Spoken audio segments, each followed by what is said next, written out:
say that the most influential voice of them all is the man who decided to go run and hide, but then showed up for a little photo op earlier this morning. This is the third day of the Operation Roaring Lion, the operation the Israeli army and the state of Israel set out to, with our great friends, the United States of America and President Trump, to thwart existential threats to Israel and great threats to America and the entire world. Didn't you fire the first shot? Did I miss that? Because I could have sworn you fired the first shot. How about this, Peter? When I talk about lies, how about Hegseth saying we didn't start this war? You know, and that's when, hold on, but Peter, go back to what you said. That's playing with words. You know, right here, Bibi Netanyahu, they started the war, but we're part of that.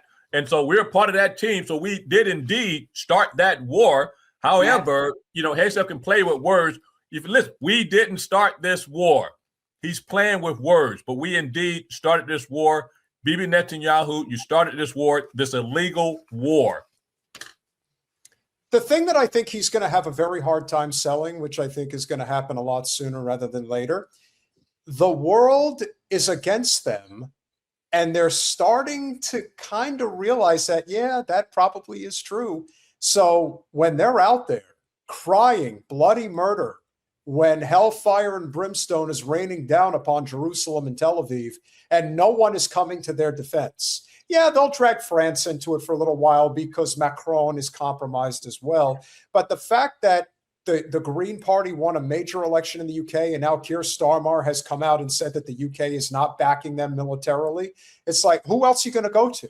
Where else are you going to drag people in other than the prospect that they're going to try to implement the draft here in the States, and you want to see what a revolution looks like, then you'll see it, because no one's lining up for this. Look, that's absolute there. You know, I've talked to a lot of young folks, and I can tell you they will not be running to join the military. There will be an uproar, not only with the young folks, but their parents and so forth. Yeah, you're exactly right. You know, Peter, but what I would ask, and I've been asked this quite a bit by family, friends, and others, you know, where is this headed? And I got to be quite frank with you. I don't know, but the picture doesn't look good at all. You know, you laid out something about North Korea. You got to ask your question: where does China truly fit in this equation? Because of the fact they get the majority of their oil, guess where? From Iran. Yeah, exactly. That's what I was just talking about with Peter today. It's the two number one that of countries affected by them shutting down the strait is India and China. And I don't think that China is going to sit around and let their economy tank. Well said. That is you ready for this? Their economy, that's a national security threat. Yes. Against them. Yeah. Exactly. So there's a lot, Peter.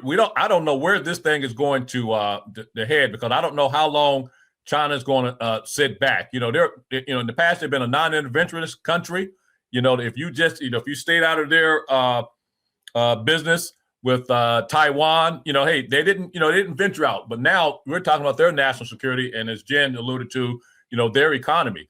And so, you know, this is going to be, you know, very interesting. And also, in the so-called 12-day war, Russia offered help, but Iran resisted. You know, how long will they say, hey, Russia, we need your help? And guess what? Russia's obligated, because Iran provided Russia with a lot of the UAVs, and so they're going to be obligated to support them in some way. And so I'm just worried, where is this going to end up? Yeah, and we all should be worried. We'll continue. When I stand here in a place that was bombarded by the terrorists in Tehran against innocent civilians, you see the difference. I mean, I just have to say, Peter, you have to be at a certain level of sociopathic narcissism to just throw this out there. Now, granted, nothing that comes out of his mouth surprises me, but it still is kind of surprising at the same time when you realize just how completely heartless and blank slated these people truly are. I'm not going to be able to look at this piece of shit for much longer. How many people in Gaza did he kill? Think about that. I'd say about 750,000 to 1 million, and I don't care what they say the numbers are. Well, you may be on that. I mean, we don't know what's under all that tarnish. You know, we don't know. We know, according to the Lancet, that they have done precise calculations for 2 years and have said, in accordance with the missing peoples of Gaza, it's at least 500,000, if not 750,000. And they're still saying that it's basically 100,000. So when you think about how much of an undercount, but it also goes to show you, and this is why when we talk about what real bigotry looks like, especially being a black man in America, the dehumanization that certain people have for other people, and they say it so flippantly.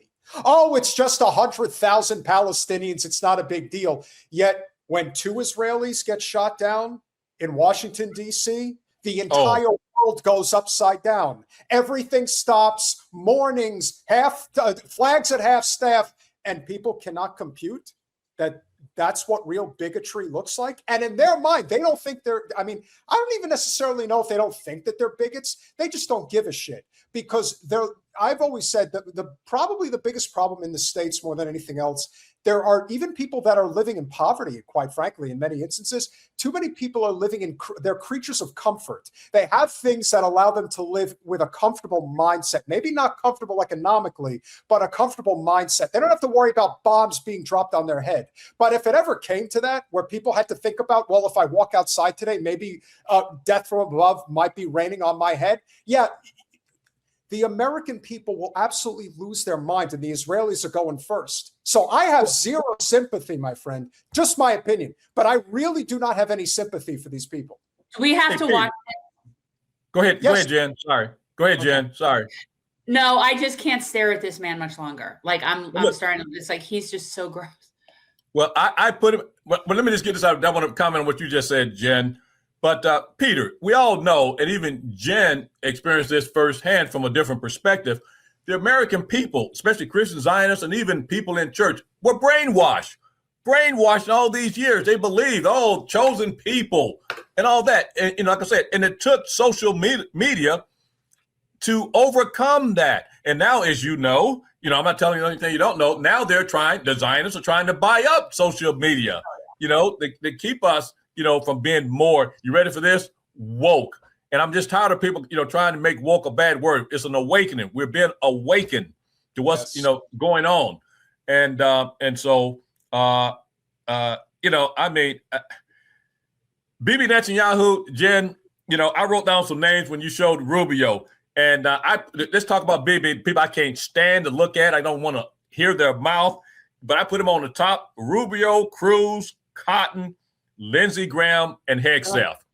It's just nerve-wracking. I'm talking about from a national security policy arena, and then when you get domestically, oh Lord, nobody tops our attorney general. When you get domestically. Wait, are you talking about the Bondisaurus? Are you familiar? No, I'm not. But that's all good. Lying Anabondi. This is the lying Anabondi. Okay, is that who you're referring to? That is absolutely who I am referring to. Yes, she's a Darvo enthusiast. That's what I refer to her as. I don't know if you're familiar with Darvo, but yes. All right. Well, that was the one thing worse than Satan. Tyrants of Tehran target civilians. We target the tyrants of Tehran to protect civilians. I've said for many years that they threaten not only Israel and not only America. They chant death to Israel, death to America. That's their ultimate target. But I said that they would also target those in between, that they would target Europe. They did. And if this regime, this terrorist regime of the kind we've never seen in the world, if they get nuclear weapons and the means to deliver them, ballistic missiles, intercontinental ballistic missiles, they will threaten all of humanity. So we set out to protect ourselves, but in so doing, we protect many others. And I want to say special thanks to our great friend and a great leader of the world, Donald Trump, for joining us in this crucial effort to save the world. Thank you. Each day, sir, this. Hey, Peter, let me just mention this. I was going to allude to this earlier. Sure. Bibi Netanyahu knows how to play Trump. He plays with his ego. Oh, how much we need, how great you are. This is this.